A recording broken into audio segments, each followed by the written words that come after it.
Hai, aku balik lagi.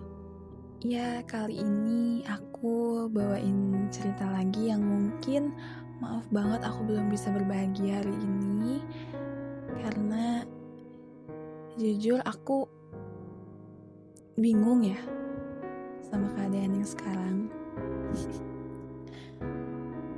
Aku bahkan gak tahu harus mulai dari mana. Karena akhir-akhir ini tuh rasanya kacau banget. Kayak bingung sedikit tuh langsung keinget semua hal-hal tentang dia.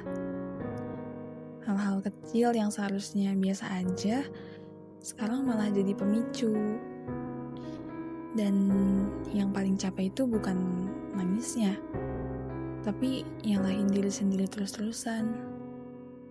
Aku tuh sering mikir, kalau waktu itu aku nggak begini, kalau aku nggak ngelakuin itu, mungkin sekarang kita masih sama-sama. Padahal aku juga tahu nggak semuanya salah aku kok. Tapi entah kenapa pikiran itu selalu balik lagi. Aku juga capek pura-pura kuat. Capek juga pura-pura udah biasa aja. Aku coba buat distraksiin diri, ngelakuin hal-hal yang aku suka, ketawa, ngobrol, sibuk. Tapi anehnya di tengah-tengah itu semuanya tetap ada aja momen dimana semuanya balik lagi. Kayak belum selesai. Dan yang paling bikin aku takut tuh, aku masih sering bikin skenario di kepala. Seakan-akan kita masih sama-sama. Seakan-akan semuanya gak pernah berakhir. Seakan-akan kita punya akhir yang bahagia. Kadang aku mikir, ini normal gak sih? Apa akunya aja yang terlalu gak bisa lepas?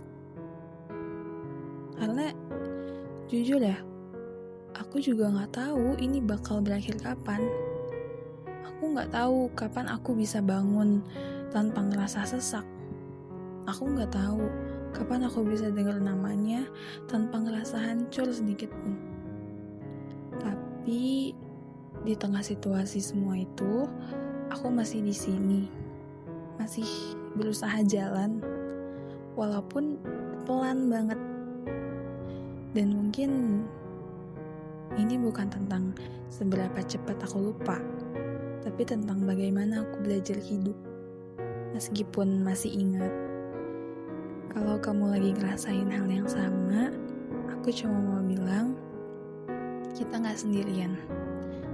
Dan mungkin hari ini masih berat, tapi setidaknya kita masih bertahan. Dan untuk sekarang, itu udah cukup kok. Terima kasih ya udah dengerin cerita aku.